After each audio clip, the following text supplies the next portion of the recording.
강혜신의 오늘의 미국. 사우디아라비아가 미국과 함께 이라크 내에서 이란이 지원하는 민병대를 공습했습니다. 미국과 사우디아라비아의 공습작전 직전에 이란은 요르단의 미군 기지를 공격을 했습니다. 미국과 이란이 서로에게 하던 공격을 멈춘 시점에 이란이 먼저 미국을 공격한 겁니다. 중부사령부는 기습 공격이었고 미국이 요격했다고 밝혔습니다. 트럼프 대통령은 오늘 아침 팍스뉴스와 인터뷰에서 이번 기습 공격에 대한 보복으로 이란에 대해서 강력한 응징을 할 것이라고 다짐을 했습니다. 중동 분쟁이 확대될 가능성을 보여줍니다. 한때 트럼프 대통령의 가장 충성스러운 지지자였던 극우 음모론자 알렉스 존스가 대통령의 즉각적인 탄핵을 촉구했습니다. 우리는 트럼프의 폭정에 직면했다고 소리치고 있습니다. 트럼프 대통령이 현실에 부딪히면서 한계를 느끼고 있고 중간 선거가 끝나면 대통령의 힘 같은 것이 굉장히 빨리 빠져나갈 수 있다고 애틀란틱이 보도를 했습니다. 입법, 행정, 사법 3부 가운데 오랫동안 가장 높은 지지를 받아온 연방 대법원 지지율 사상 최저치인 33%까지 떨어졌습니다. 연방 대법원도 트럼프 대통령, 의회와 마찬가지로 낮은 지지를 받는데 대법원의 지지율 하락을 주도한 층은 공화당 지지층입니다. 트럼프 대통령과 법무부가 트럼프 대통령과 소송을 한 이진 캐럴 작가에 대해서 8,330만 달러 배상금 지급 판결을 재검토해달라고 대법원에 청원했습니다. 일부 고령층의 처방약 비용을 낮추기 위해서 시행해오던 메디케어 보조금 프로그램이 당초 계획보다 1년 빠른 올해 말에 끝납니다. 메디케어와 메디케이드 서비스국장 메흐멧 오즈는 바이든 시대에 시작된 이 보조금을 구제금융으로 규정을 했습니다. 파트 T 가입자의 4분의 3이 내년에 보험료 인상을 겪을 가능성이 높습니다. BTS가 그래미 어워즈가 아시안 팝 부문을 신설한 지 한 달 만에 올해는 그래미상의 작품을 출품하지 않는다고 밝혀서 세계적인 뉴스입니다. 여러분 안녕하십니까? 오늘의 미국 강혜신입니다. 자, 지금 사우디아라비아입니다. 이스라엘이 아니라 사우디아라비아가 미국과 함께 공동으로 이란의 지원을 받는 세력, 이라크에서 공동으로 공격을 했습니다. 굉장히 중요한 거죠. 중동의 분쟁이 될 그런 이제 확대가 될 수 있는 가능성이 있는 사우디아라비아의 움직임입니다. 중부사령관이 공격을 한 뒤에 발표를 했는데 이란과 연계된 테러리스트를 겨냥한 거다 하는데 어떤 테러리스트냐면 지난번에 하메네이의 장례식에도 이렇게 참석을 했었던 그런 이란의 말하자면 준 군사 조직이라고도 볼 수 있는 약자로 PMF, Popular, 이거 한국말로 어떻게 번역을 해야지 될지 모르겠어요. Mobilization Force라고 대중 동원군 이렇게 할까요? 대부분이 이제 이란과 마찬가지로 시아파 무장 세력이고요. 사실은 이라크 군에 편입이 돼 있기도 하지만 공식적으로는 그렇습니다. 그래서 이제 이 PMF라는 조직은 미군이 완전히 이라크에서 떠나야지 된다 이런 것을 압박하는 목표로 하고 있고 그리고 이제 미국은 그동안 정규적으로 이 PMF라는 그룹에 대해서 테러리스트 그룹이다 하면서 공습을 해왔습니다. 그런데 이번에는 사우디아라비아가 같이 했다는 거죠. 왜냐하면 사우디아라비아가 이란 전쟁 이후에 이제 우리도 평화를 원하긴 원하지만 이 PMF라는 그룹이 사우디아라비아를 상대로 뭔가 타격을 줬다는 얘기입니다. 그래서 할 수 없이 리야드 지역의 오일 시설을 향해서 드론을 발사했다는 얘기예요. 긴장을 고조시킬 뜻이 전혀 없지만 사우디아라비아를 겨냥한 여기는 우리가 용납할 수 없다면서 같이 이제 미국과 공동 전선을 펼친 거거든요. 이라크는 이번 공습으로 최소한 20명이 지금 숨졌다고 얘기를 했고요. 그런데 이 일이 있기 몇 시간 전에 먼저 이란이 미군을 공격을 했습니다. 요르단에 있는 미군 기지, 미군 무슨 뭐 지휘소라고 할까요? 그런 곳을 겨냥해서 여러 차례 탄도미사일을 발사를 했습니다. 그래서 중부 그 사령부가 서프라이즈 어택이라고 얘기를 하는데, 군대에서 서프라이즈 어택이면 뭐 놀랄만한 무서운 이런 게 아니라 기습 공격이라는 그 용어잖아요. 기습 공격을 했다. 더군다나 금요일부터 트럼프 대통령이 이란에 대한 공격하던 것을 멈추라고 했고, 그 금토일월 나흘 멈췄어요. 미국이 멈추던 상태에서 이란도 같이 멈췄죠. 우리도 그래 보조를 맞출게 하다가 이란이 먼저 미군 기지를 요르단에 있는 곳을 공습을 한 겁니다. 공격을 한 겁니다. 탄도미사일을. 트럼프 대통령은 우리가 다 요격을 했다. 뭐 우리 불과 얼마 남겨두지 않고 시간 뭐 몇 분 정도 준비할 시간이 있었는데 다 요격했다. 요격의 능력을 강조를 합니다. 그런데 이란은 어쨌든 먼저 이걸 깨고 한 거예요. 미국보다 먼저. 그리고 어쩌면 이란도 이럴 때는 he said, she said인데 이란도 미국이 준비를 해서 크게 피해를 보지 않을 정도의 그런 정도의 공격을 했을지도 모릅니다. 왜냐하면 너무나 크게 공격을 해놓으면 미국이 어쩌지 못하고 더 크게 이란을 쳐야지 되기 때문에 그걸 감당할 수 있겠는가 해서 그런 계산을 해서 미국이 요격할 수 있도록 딱 거기까지 했는지 그건 모릅니다. 그냥 제가 하나 언론에서 얘기해 주지 않는 것을 추정해 볼 뿐입니다. 그래서 미국의 대통령과 중부사령부는 우리가 다 요격을 100% 요격을 했다, 막아냈다. 그렇지만 어쨌든 기습공격, 서프라이즈 어택이었다라고 얘기를 했습니다.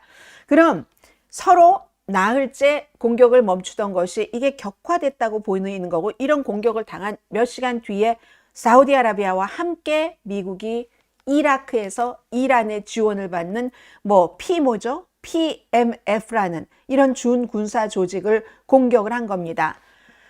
13일 서로 연속 공격을 하고 며칠 쉬다가 다시 이렇게 됐고요. 그리고 이란은 호르무즈 해협에서도 우리가 원하는, 우리가 안전하다고 하는 그런 경로를 따르지 않은 유조선 세척을 공격을 했다. 이렇게 지금 얘기를 했습니다. 이란이 만만치가 않아요. 그랬더니 오늘 아침에 트럼프 대통령이 팍스뉴스와의 인터뷰에서 이 기자와 인터뷰를 한 거예요. 그래서 이 기자가 대통령이 뭐라고 본인과 얘기를 했는가 전화 인터뷰를 했다고 했거든요. 그걸 이제 그 팍스 앤 프렌즈에 쭉 얘기를 해주고 있는데 한마디로 요약하면 절대로 이번 이란의 기습 공격에 대해서 보복을 너무 우리 강하게 하겠다. 대통령이 평소에 쓰는 그런 언어가 아니에요. 물론 트럼프 대통령은 쓰지만 다른 대통령들이 쓰지 않는 언어로 완전히 F자 쓰고 ing 쓰고 그렇게 하면서 그들을 그냥 다 뽑아내고 말 거야. 강하게 때릴 거야. 두들겨 팰 거야. 말하자면. 그런 식으로 F자 ing를 써서 그렇게 얘기를 했거든요. 그러면서도 또 워싱턴과 테헤란과의 협상은 계속될 것이다. 진퇴양난인 거예요. 트럼프 대통령에게 선택지가 없는 겁니다. 대화는 그냥 하도록 내버려 두겠어 라고 얘기를 했고, 당연히 그렇게 되니까 어떻게 되겠어요? 지금 브렌트유가 오늘 7.22%가 올라서 88달러, 거의 지금 90달러 가까이 되고 있잖아요. 말씀드리자면 새로운 노멀의 반복인 겁니다. 잠시 휴전하는 듯 하다가 반복되는 충돌, 그리고 또 그 뒤에는 좀 주기적으로 이란의 핵시설에 대해서 미국이 공습을 해야 될지 모르고, 그러면 또 이란은 호르무즈를 계속 통제를 할 테고 미군은 중동에 계속 주둔을 해야지 되고 하는 새로운 뉴 노멀의 반복이라는 J 스트릿에서 일하는 어떤 그 중동 문제 전문가가 며칠 전에 한 얘기잖아요. 지금 상태가 이겁니다. 아주 세게 때려주겠어. F자 써가면서 하면서도 협상은 할 거야. 협상하도록 내버려 둘게 라고 얘기하는 거. 그런데 트럼프 대통령의 힘이 빠진 게 어디까지냐 하는 걸 이 사람을 보면 알 수가 있습니다. 물론 대통령을 지지한 사람 가운데서는 알렉스 존스 엄청 지지했었어요. 전 지금 여러분들께 묻고 싶습니다. 여러분들께서 트럼프 대통령을 지지를 하셨고 오랜 동안 유튜브 방송 같은 데 보셨던 분이라면 알렉스 존스, 캔디스 오웬스, 터커 칼슨 이런 사람들을 얼마나 대단하게 생각을 했어요. 트럼프 대통령의 많은 변호사들, 부정선거라고 주장을 하면서 그 사람들 지금 다 법원에 의해서 쓰러졌거나 트럼프 대통령과 등을 돌리고 있습니다. 그러면 그때 이 사람들이 훌륭해, 이 사람들이 말에 맞아 라고 얘기를 했었던 유튜버들은 지금 누구 편을 들고 있습니까? 전 잘 모르겠어요. 알렉스 존스 편을 들고 있습니까? 트럼프 대통령 편을 들고 있습니까?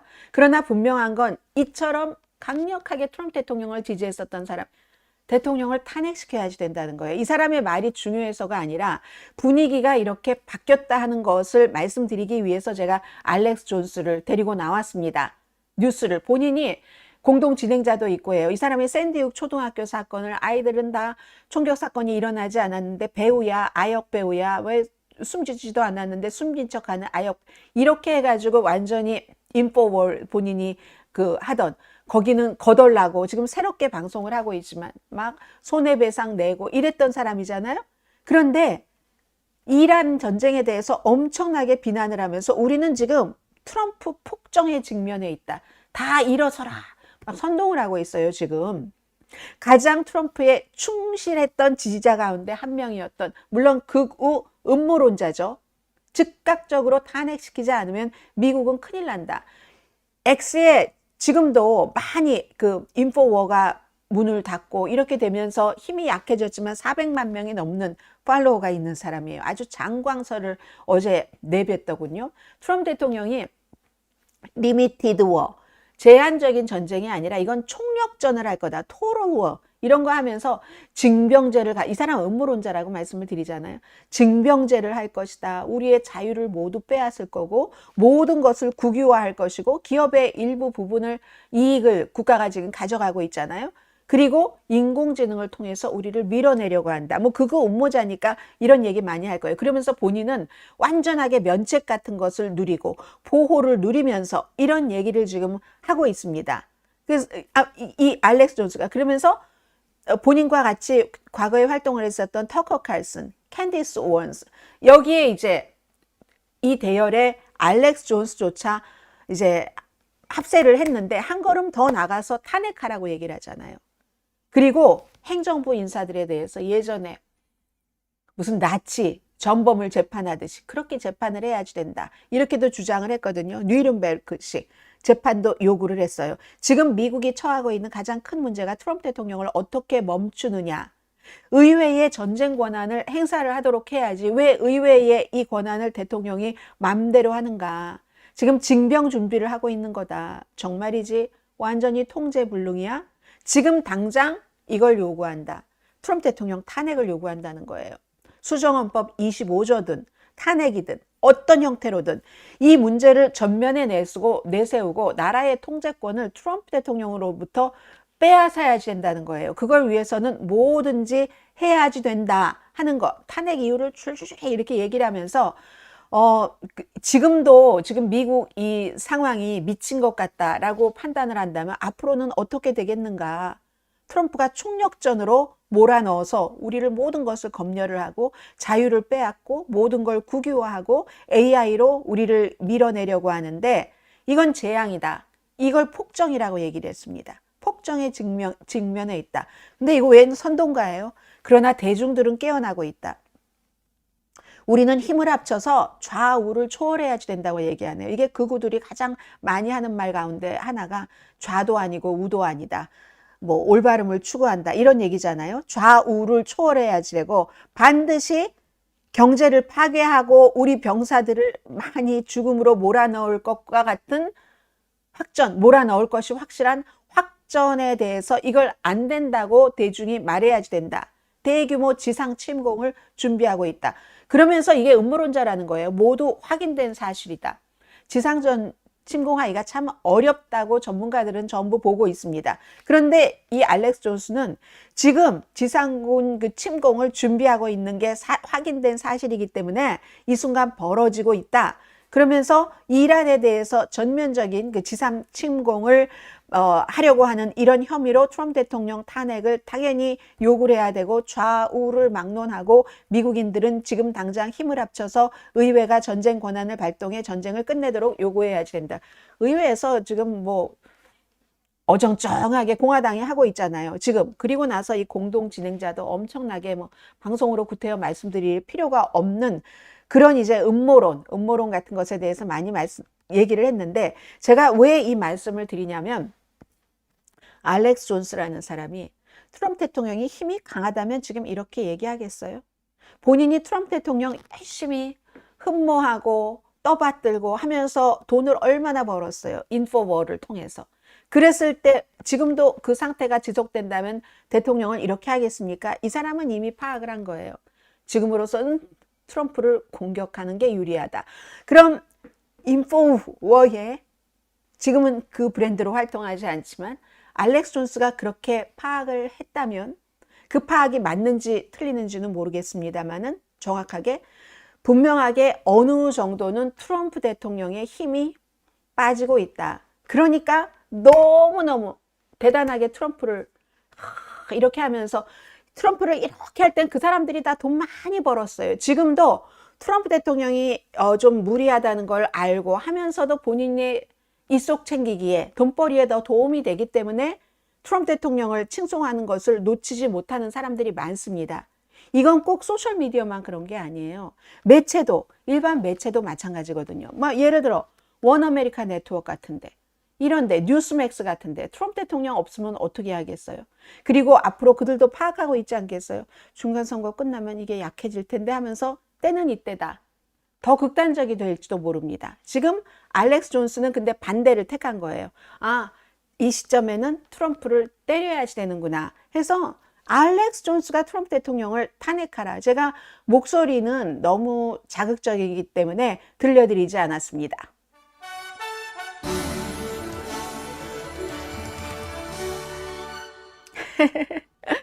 정신 차리고 또 다른 데 붙으려고 하는 거죠.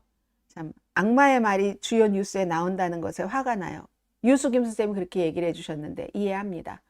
저도 알렉스 존스의 말을 말씀을 드리고 싶어서가 아니라 이제 알렉스 존스마저도 이런 사람마저도 트럼프 대통령에서 멀어지려고 하는구나. 이거로 우리는 파악을 하는 거죠. 분위기를. 아, 지금 분위기가 그렇게 돌아가고 있구나 하는 거죠. 유수김 선생님 방송 시작하실 때 이렇게 후원을 해주셔서 제가 방송 시작하기 직전에 그걸 보고 힘을 딱 얻어서 목소리가 좀 강해지지 않았었나요?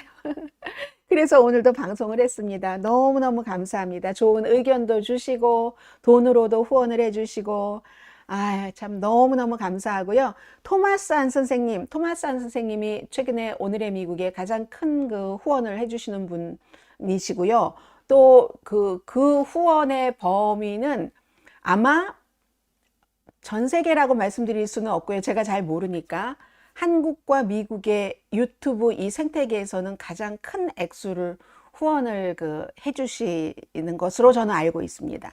너무너무 감사합니다. 오늘은 메시지까지 주셨네요. 한국이신데 이 강혜신 뉴스 여러분들 언제나 행복하고 건강한 오늘 하루가 되시길 기원합니다. 네.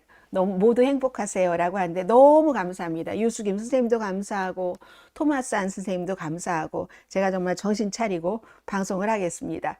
자, 이 방송은 지금 이 전해드릴 내용은 제가 여러분들께 너무나 전해드리고 싶은 겁니다. 한번 봐주시겠어요?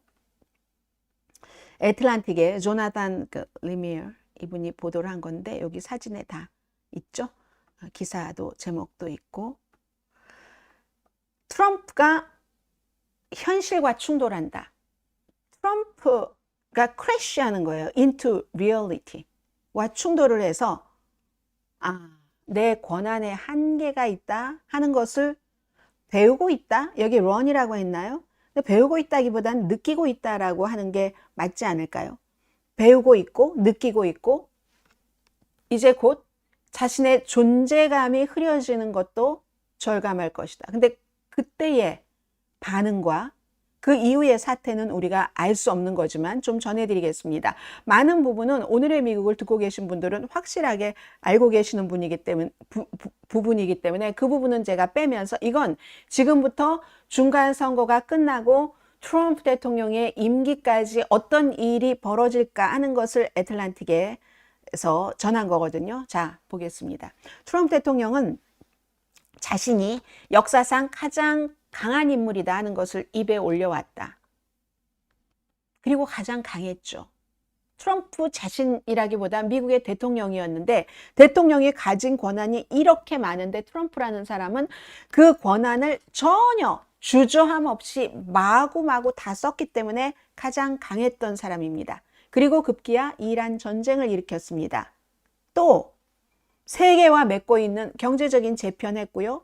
관세로서 전략적인 관계도 많이 바꿔놨습니다. 자신의 당인 공화당에는 완전한 복종을 요구했고 대체로 복종을 받아냈습니다. 어떤 대통령보다도 국가적인 담론, 하루라도 트럼프 대통령 이슈가 빠져본 적이 있습니까? 없습니다. 장악했습니다. 여론의 흐름을.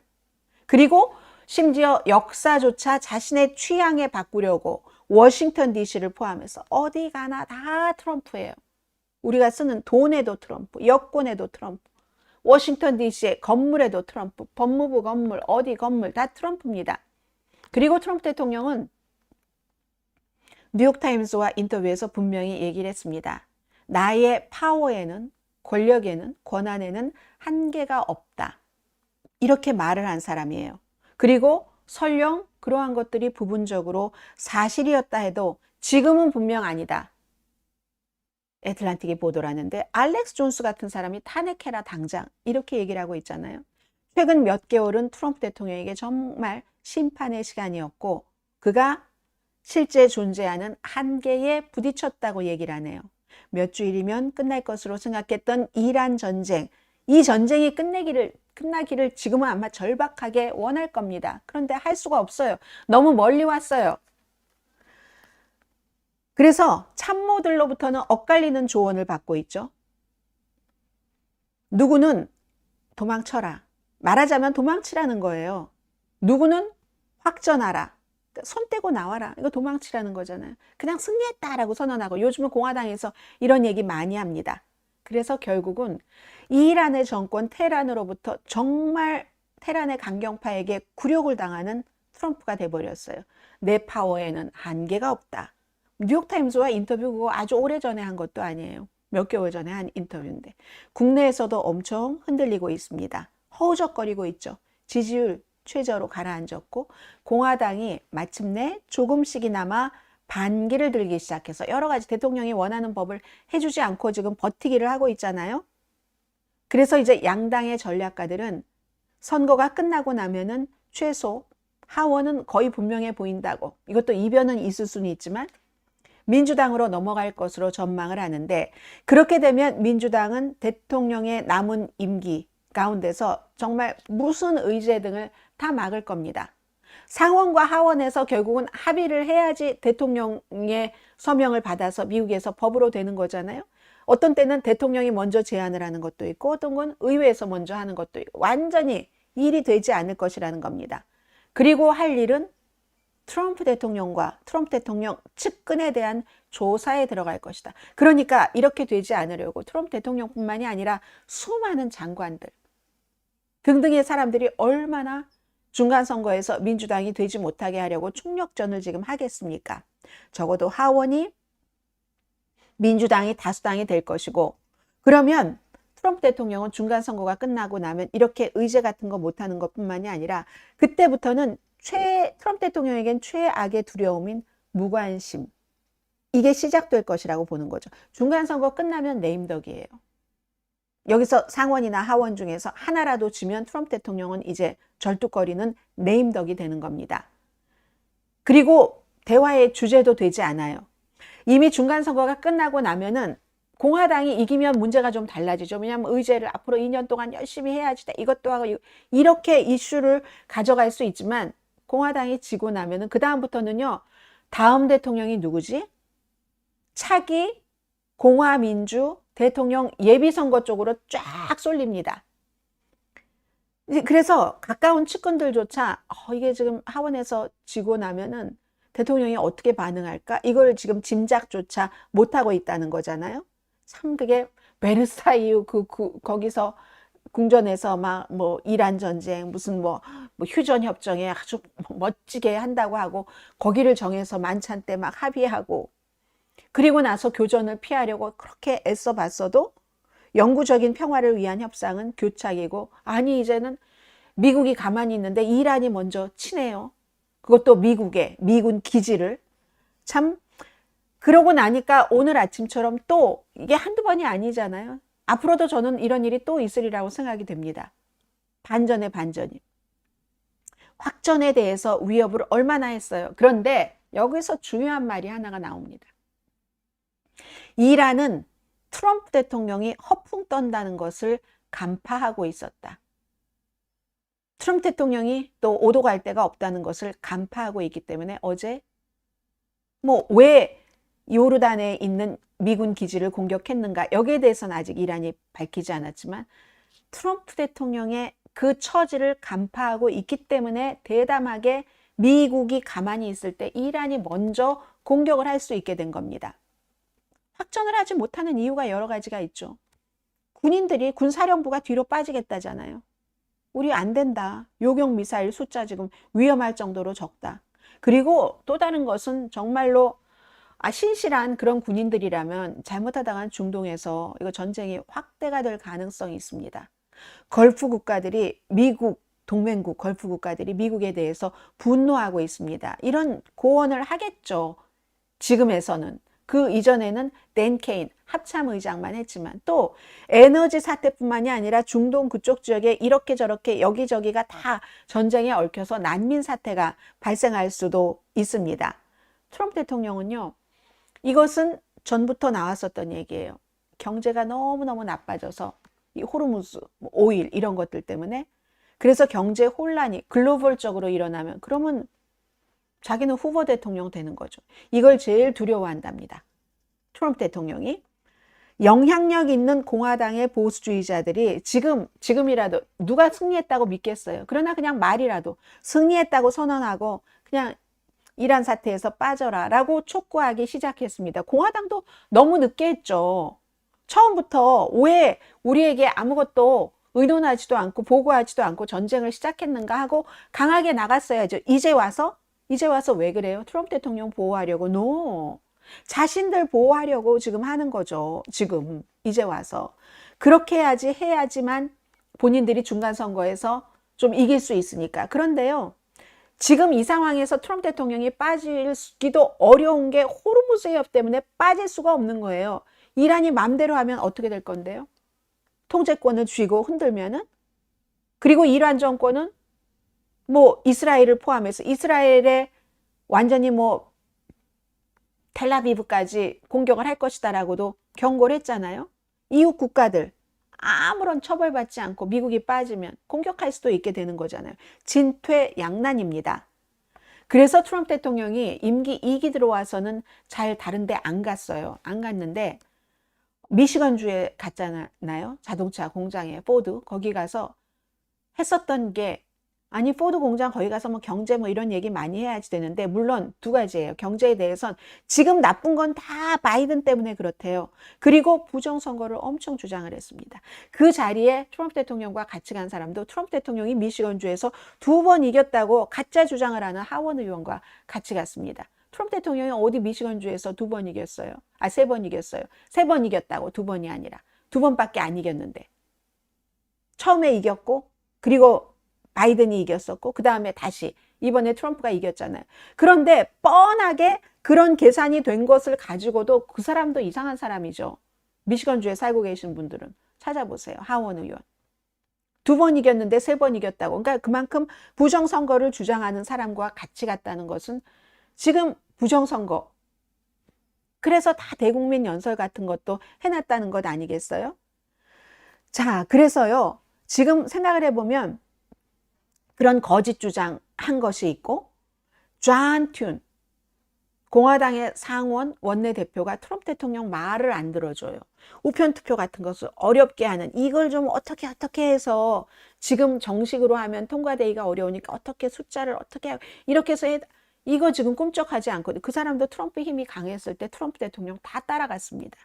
지금은 말을 들어주지 않으니까 트럼프 대통령이 존 튠이 내 골칫거리야. 사적으로는 그렇게 얘기한대요. 공개적으로는 뭐 어제도 우리 사이 좋아 이렇게 얘기를 하던데요. 1년 전을 생각해 보세요. 공화당의 Big Beautiful Bill이라는 그 아름다운 그 뭐 기업과 부자에게는 세금 혜택이 많이 돌아가고 일반인들에게 그렇지 않은 이것을 하는데 얼마나 일사불란하게 움직였습니까? 트럼프 대통령과 함께. 지금은요. 마이크 존슨 같은 하원의 충성파 중에 충성파인 하원 의장도요. 지난주에 얘기를 했어요. 이란 전쟁은 마무리를 할 때다. 알렉스 존스만 그러는 게 아니에요. 지금 이란 전쟁은 마무리를 할 때다. 물론 이 애틀란틱은 공화당이 그렇다고 트럼프 대통령에게 반란을 일으킨다고 볼 수는 없다고 얘기를 합니다. 그 수준은 아니지만 그러나 공화당에 대한 트럼프 대통령의 장악력은 아주 조금이나마 느슨해졌다는 겁니다. 지금 사우스캐롤라이나 주에서도 나오고 있어요. 린지 그레이엄 연방 상원의원의 여동생이 달란인가요? 그 자리를 이어받아서 대통령이 선거에도 출마했잖아요. 이게 별로 효력을 발휘하지 못한다는 거거든요. 그래서 이제 선거까지 끝나고 나서 평생 주목을 받았던 트럼프 대통령은 이제 와보니까 내가 공화당에서 이거 하는 것만 한계가 있는 게 아니라 내 존재감에도 한계가 있다는 거. 이걸 이제 지금 곱씹고 있대요. 트럼프 대통령이 굉장히 주목받기 좋아하는 사람이잖아요. 정말 왕년에 유명한 부동산 그 기업인으로서 잘 됐다면 트럼프 대통령이 리얼리티 쇼 안 했습니다. 아직 너무너무 바쁜 사람이 어떻게 텔레비전에 나가서 그 인텐시브한 그 텔레비전 프로그램을 해요. 잘 안 되니까 섭외가 돼서 했다가 그걸로 떴죠. 그걸로 뜨기는 했어요. 근데 그때부터 그 이전부터였는지 모르지만 트럼프 대통령은 이 뭐 관심 받는 이런 것들 때문에 그래서 텔레비전 스타 그 이후에는 나에 대해서 아무런 보도가 없는 것보다는 나쁜 보도라도 있는 게 나아. 이거 정치인들이 흔히 하는 말이잖아요.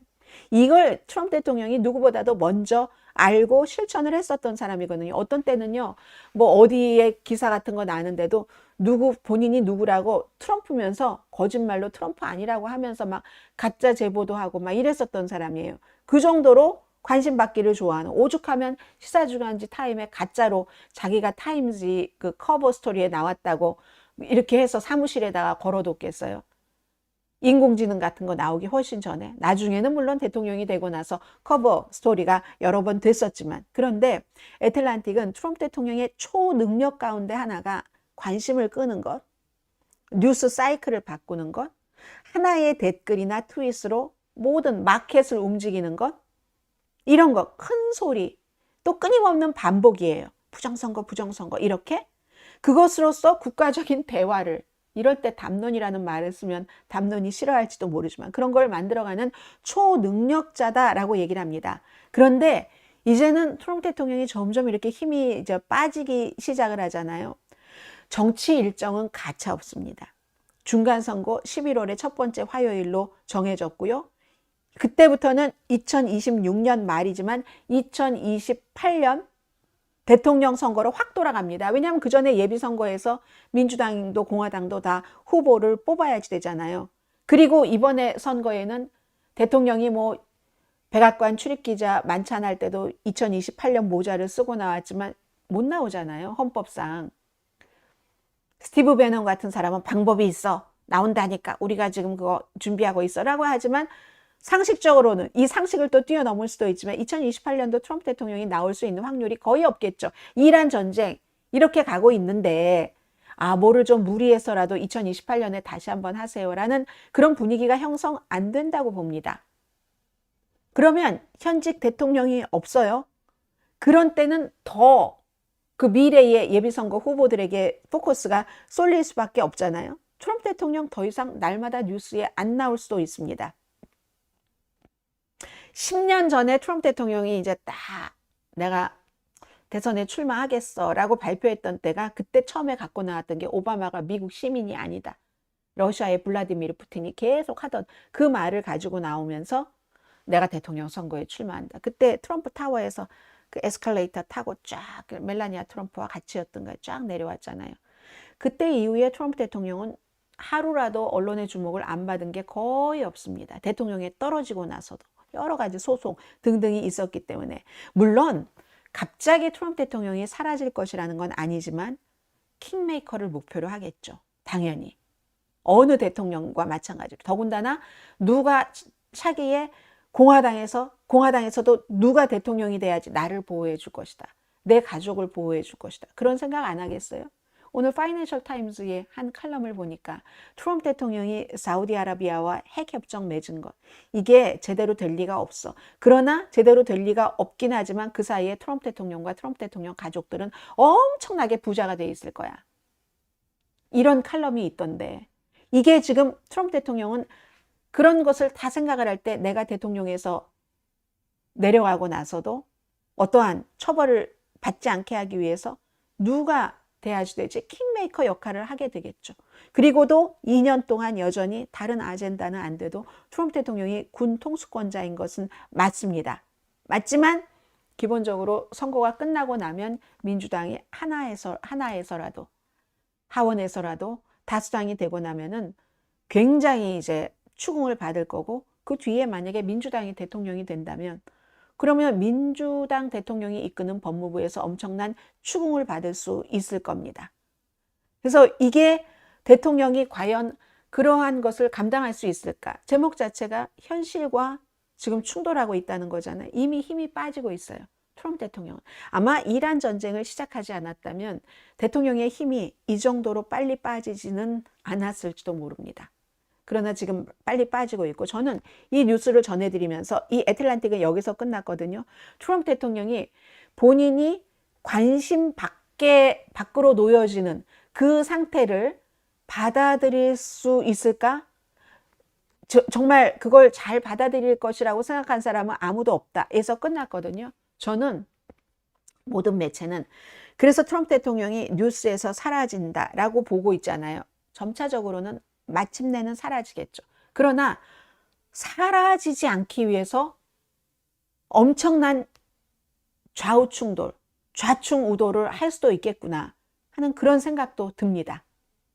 어쨌든 이 이란 전쟁으로 인해서 공화당 내에서도 우파의 음모론자 알렉스 존스에게서도 트럼프 대통령은 공격을 받고 있고, 곧 심판을 받을 국민 심판 중간선거에서 받을, 거기서도 이 이란 전쟁 때문에 트럼프 대통령은 힘든 결과를 맞게 되고, 본인이 신경을 쓰던 쓰지 않던 중간선거 결과를 신경을 안 써도 중간선거 이후에 민주당이 이기고 나면은 그 다음엔 신경을 쓸 수밖에 없습니다.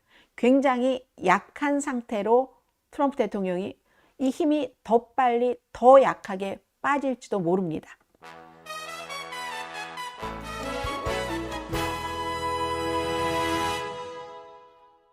네. 지금 어떤 분께서 트럼프 대통령이 요즘에 북한에 대해서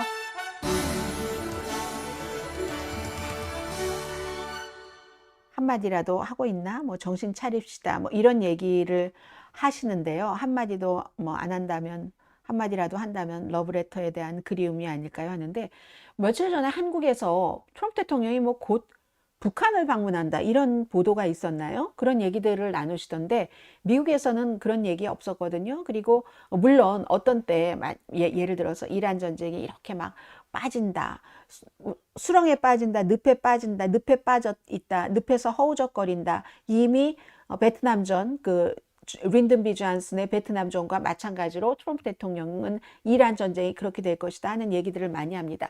이런 때는 사람들이 뭔가 돌파구를 찾아요. 그래서 가장 클래식한 게 국내 문제에서 뭐가 나쁘면 해외로 나가죠. 해외에 뭔가 전쟁, 분쟁을 한다던가 이런 식으로 하는 경우도 있어요. 그런데 이 경우에는 지금 이미 해외 분쟁이잖아요. 그리고 이게 너무나 망쳤기 때문에, 이란 전쟁이 망쳤기 때문에 그 다음에 또 다른 해외 이슈로 이것을 메이크오버를 하려면은, 반전을 시키려면은 엄청나게 강한 걸 가지고 나와야지 됩니다. 성공 가능성이 엄청 강한 것. 그런데 북한의 핵 이슈가 성공 가능성이 강할까요? 북한은 이번에 이란 전쟁을 보고 절대로 핵을 포기하지 않습니다. 그 이전에도 이란 전쟁이 없었더라도 북한은 핵을 포기할 리가 없었다고 저는 믿고 있습니다. 사담 후세인이 그렇게 당하는 그것을 봤을 때 확고하게 다시 한번 다짐을 했을 테고, 그 이전에 벌써 할아버지, 아버지, 김정은 3대가 국민들을 다 배골려 가면서 해놓은 그거 하나를 어떻게 그걸 버리겠습니까? 한국에서 계속 버릴 거야 라고 얘기를 했었던 어피니언 리더들이 너무나 무책임한 사람들이에요. 그 사람들이 자신들이 아주 전문가임을 자처하면서, 그리고 미국의 전문가들은 미국 사람 제대로 모르면서 헛소리 한다고 얘기하면서, 왜 미국의 전문가들은 한국의 전문가라고 자처하는 사람들이 북한이 핵을 포기를 할 거야 라고 얘기하는 그따위 소리 하지 않았습니다.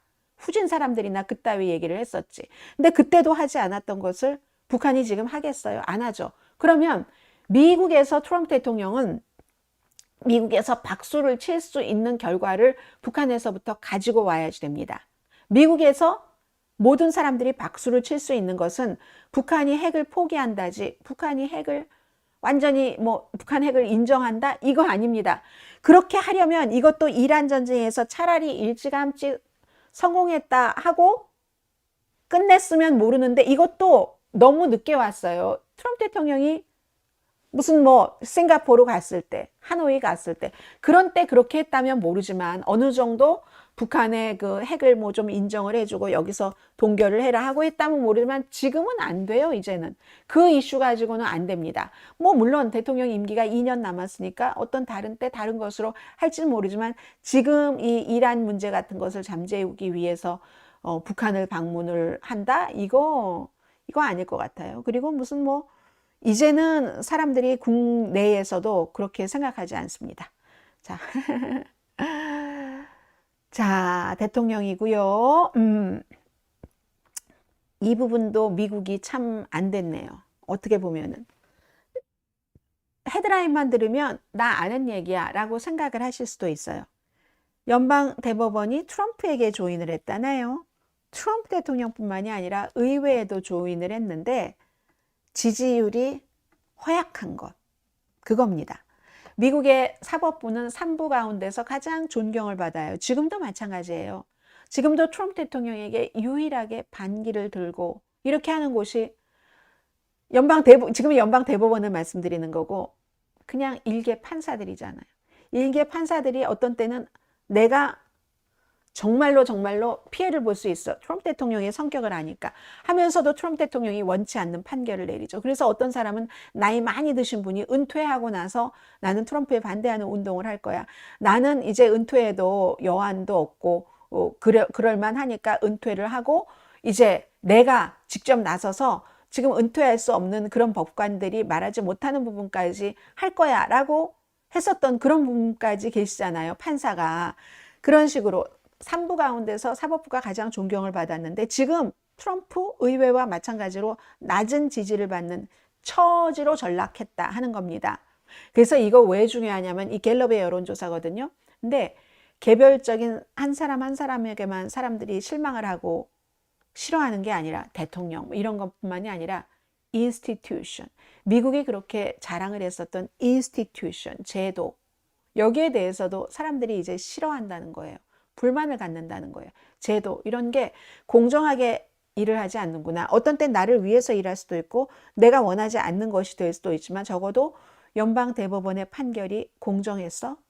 아니야 라고 얘기하는 사람이 더 많습니다. 33%만 연방 대법원이 지금 하고 있는 일을 지지한다는 게 갤럽이 7월 1일부터 19일까지 성인 1200명을 대상으로 한 여론조사 결과입니다. 7월 1일부터 19일. 참 최근이죠. 최근이에요. 그러면 이전에 연방 대법원이 최저의 지지율을 받았을 때가 지난해였어요. 지난해보다도 6%포인트 내려갔습니다. 지난해는 39% 받았었군요. 그리고 이게 왜 의회와 트럼프 대통령과 비슷하다 하면 이코노미스트와 유갑가 최근에 여론조사를 한 결과 미국 사람들 의회가 지금 일을 잘하고 있어. 13.5%밖에 안 됩니다. 이것도 지난해 7월 달에 23.2%에서 10%나 하락했어요. 10%도 90, 80에서 10% 내려간 게 아니라 23.2%에서 13.5%로 거의 10%가 내려갔거든요. 트럼프 대통령 지지율, 유가브가 이거 한 이후에 최저예요. 지금 34%입니다. 그래서 이걸 확대해 보면 연방 대법원의 지지도도 왜 이렇게 내려갔는가 했더니 공화당에서 많이 지지율이 1년 사이에 줄어들었대요. 사상 최고치에 가까웠었던 공화당의 지지율. 공화당은 지금도 연방 대법원을 좋아합니다. 6대3 구도잖아요. 58%가 좋아해요. 전체적으로는 33%지만 사상 최고치에 가까웠던 2025년 지난해 트럼프 대통령 재선됐을 때 79%였어요. 지금 58%. 그럼 21%가 1년 사이에 내려갔습니다. 왜 그럴까요? 출생시민권에 대한 판결.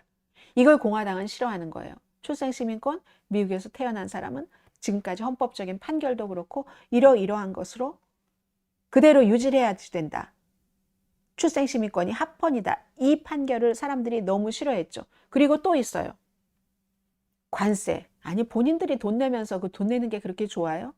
관세에 대해서도 연방대법원이 트럼프 대통령의 일괄적인 상호 관세 이거는 위헌이다 라고 판결을 내렸잖아요. 거기에 대한 불만일 수 있다. 이제 이렇게 전문가들은 해석을 합니다.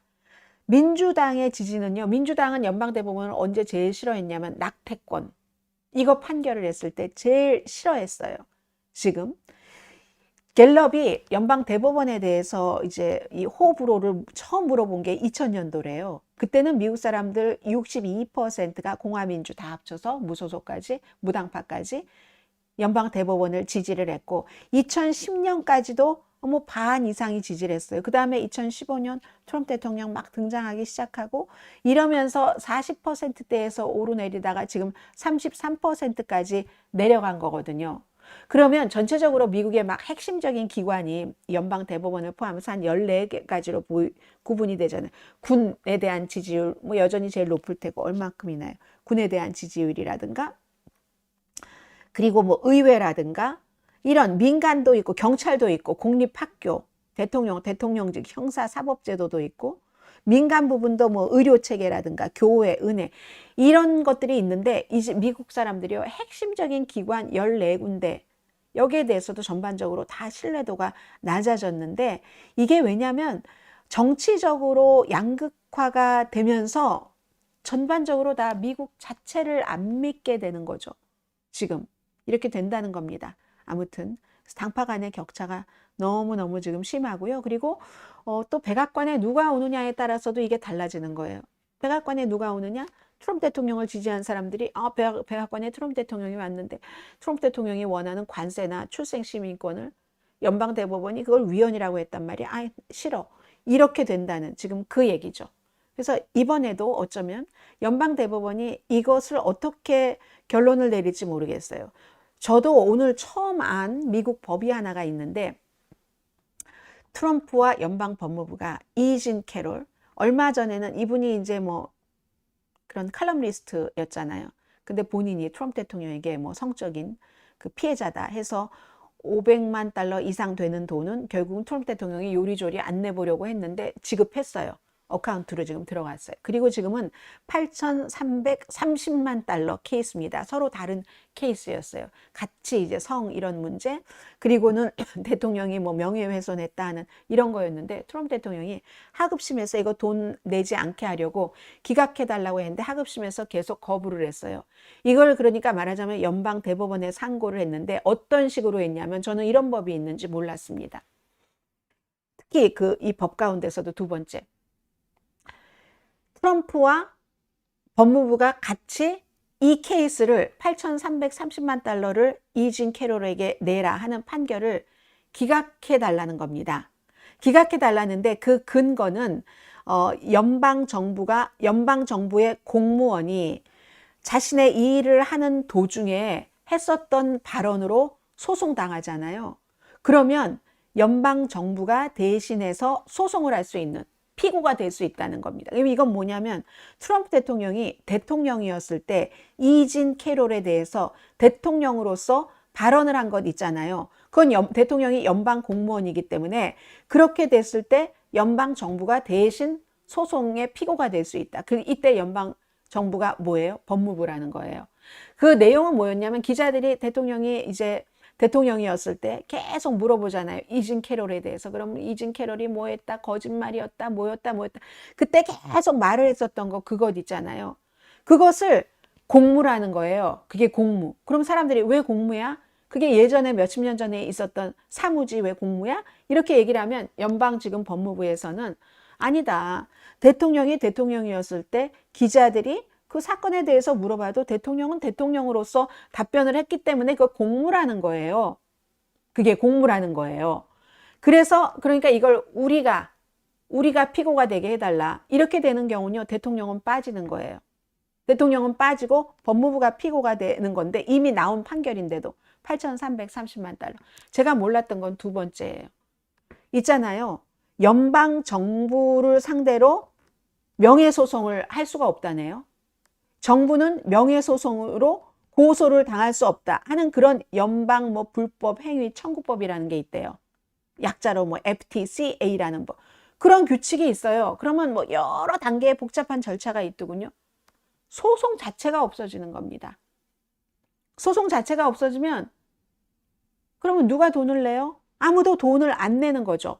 그런데 이걸 하급심에서도 계속 이렇게 주장을 했었대요. 하는데 하급심에서는 이게 말이 되지 않지. 그리고 기한도 너무 많이 지났어. 유효 기간이 지났어. 이런 식으로 했는데 이걸 더 이상 하급심에서 뭐 딱히 이건 아니었지만 비슷하게 해서 피해 보려고 했는데 안 되니까 이걸 상고 연방 대법원까지 지금 가지고 가는 겁니다. 연방 대법원이 아무튼 그렇게 해서 이거 지금 트럼프 대통령이 원하는 식으로 해주면은 이진 캐롤에 대한 케이스 자체가 뭐 없어지면서 케이스가 없어지는 거죠.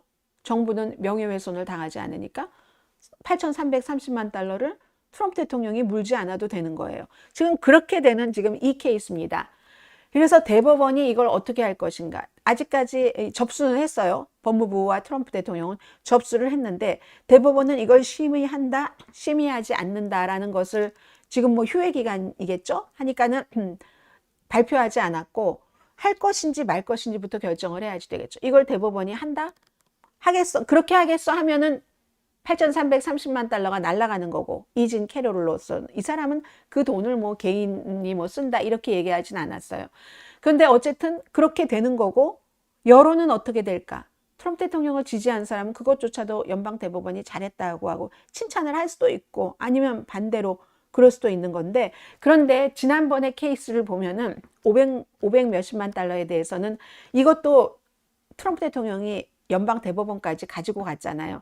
그거는 연방 대법원이 심의하지 않기로 결정을 했습니다. 그러나 그때 그랬다고 해서 이번에도 꼭 한다 안 한다라고 우리가 뭐 확정을 해서 생각을 할 수는 없는 그런 문제입니다. 참 미국의 법이 아주 이상해요. 트럼프 대통령이 그리고 원래 임기 1기 때도 이 소송 걸렸으니까 그 법을 쓰려고 했는데 그때 안 됐던 거예요. 안 돼가지고 시도를 안 돼서 안 되긴 했지만 항상 이게 시간 벌기잖아요. 계속 연기하고 뭐하고 또 가고 뭐 이걸로 또 걸고 이걸로 또 걸고 해서 뭐 재판해 보신 분들 아시잖아요.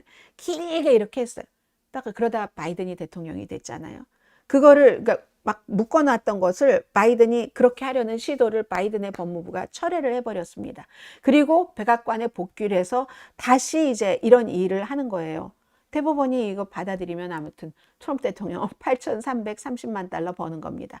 그런데 트럼프 대통령이 요즘 8,330만 달러 트럼프 대통령에게 큰 돈이 아닐 수도 있을 것 같아요. 돈을 너무너무 잘 벌기 때문에. 그리고 어떻게 처리하느냐에 따라서 연방 대법원에 대한 그런 사람들의 생각도 달라지리라고 또 보여집니다.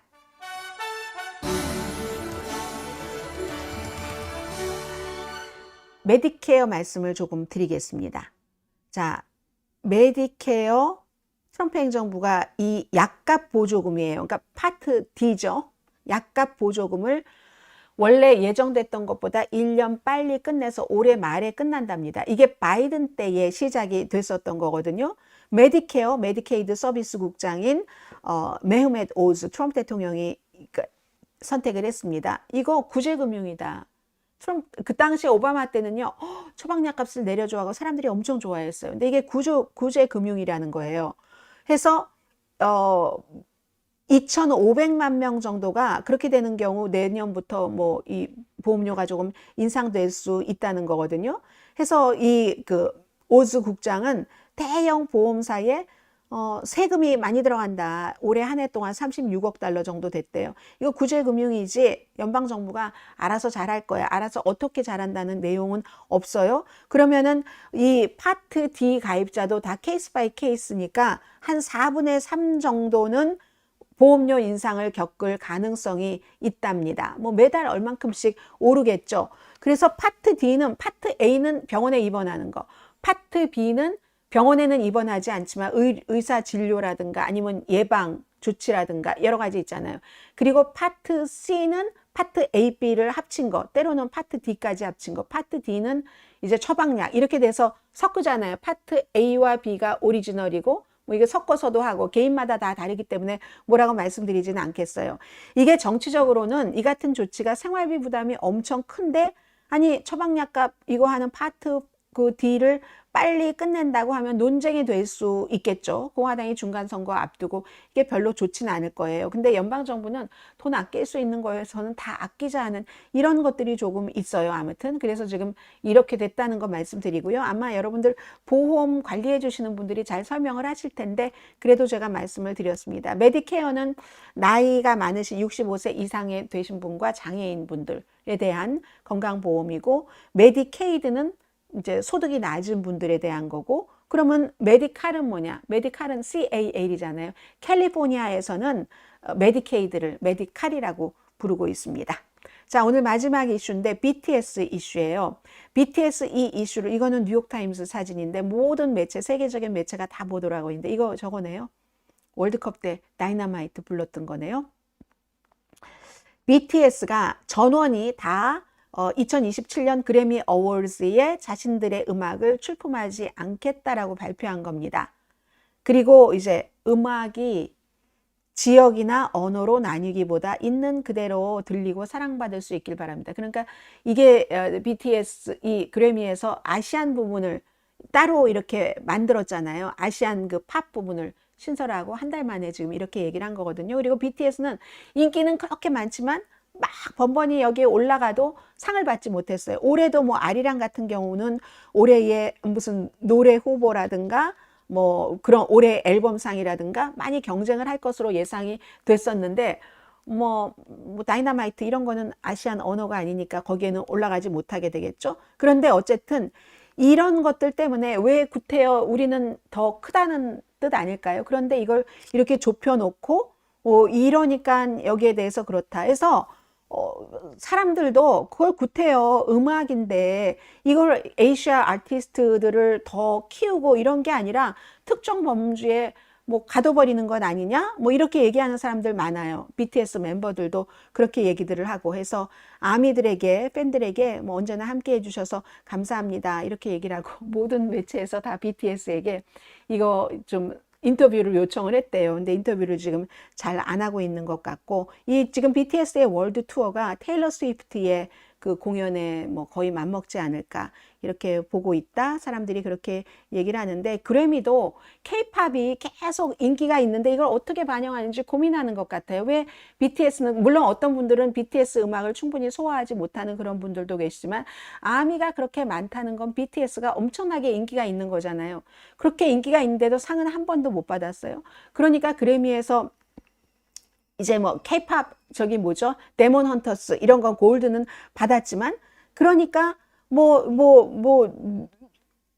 유명한 그 코리안 아메리칸 가수와 다른 가수를 뭐 결합을 시키고 뭐 아파트 공연 같은 것은 유명했었잖아요. 그런 것. 그리고 이 멤버요. 아카데미, 투표 아카데미 그 멤버에도 뭐 코리안 아메리칸들을 지금 많이 넣고 BTS도 다 멤버이기도 하고 하잖아요. 그런데도 어쨌든 이게 그 애매모호한 그 그래미상의 여러 가지 그 나쁜 것들도 있고 그런 것 같습니다. 그런데 BTS가 아무튼 세계적인 뉴스인 것만은 분명하다 하는 것 알 수가 있다. 여기까지 말씀드리고 10시 전에 끝내려고 빨리 서두르고 있습니다. 강희신이었습니다.